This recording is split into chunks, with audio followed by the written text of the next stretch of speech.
तारा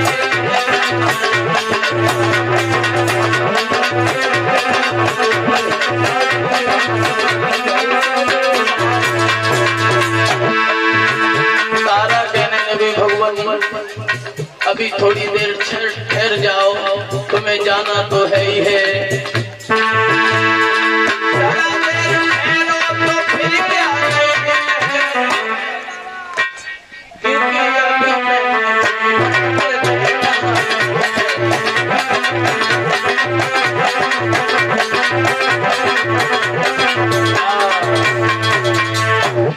देखिए महाराज हरिश्चंद्र से तारा गई है, थोड़ी देर ठहर जाओ, अभी न जाओ, अभी न जाओ। उसी समय एक ब्राह्मण देवता आ गए हैं, उन्होंने विश्वामित्र से कहा है भगवान इस स्त्री का मोल क्या है? विश्वामित्र छलिया कहने लगे हैं इसका मोल 20 बार सोना है। 20 बार सोना। उस ब्राह्मण ने 20 बार सोना दे करके तारा को खरीद लिया है, लेकिन दशा कुछ और बन गई।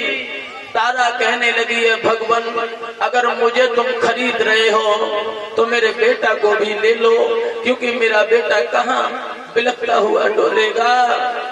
माँ की ममता कुछ अलग होती है। भक्तों आज मैया तारा रोने लगी है, कहने लगी ब्राह्मण देवता तुमने मुझे खरीदा है, मेरे बेटा रोहिदास को भी खरीद लो, इसके बिना मैं नहीं रह पाऊंगी। ब्राह्मण ने बेटा रोहिदास को भी खरीद लिया, तारा को भी खरीद लिया। तीनों लोग अलग अलग विभाजन हो गया। तारा और रोहिदास एक जगह हैं, हरिश्चंद्र कलुआ मेहतर के यहाँ पर हैं। देखिए कानू मेहतर ने एक दुकान नियुक्त कर दी थी कि हम तुम्हारा धर्म नष्ट नहीं करेंगे, तुम इस दुकान से खाना लेना और खाना।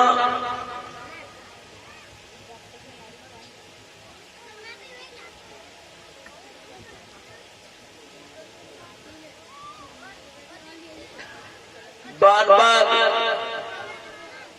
महाराज हरिश्चंद्र खाना जैसे ही खाने बैठते हैं विश्वामित्र छलिया को चैन नहीं पड़ रहा है। कभी बिल्ली के रूप में आ जाते हैं, कभी कुत्ता के रूप में आ जाते हैं। इसी तरीका से हरिश्चंद्र को 36 दिन हो गए भूखे।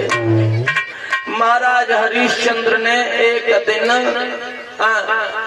कालू नाम के मेहतर ने एक दिन एक घड़ा दे दिया और कहा तुम चले जाओ और बारूडी नाम की नदी से जल भर के लाना। कुछ विद्वान लोग कुछ शास्त्री लोग कह देते हैं कि हरिश्चंद्र गंगा जी से जल भरने के लिए गए, लेकिन ये गलत है।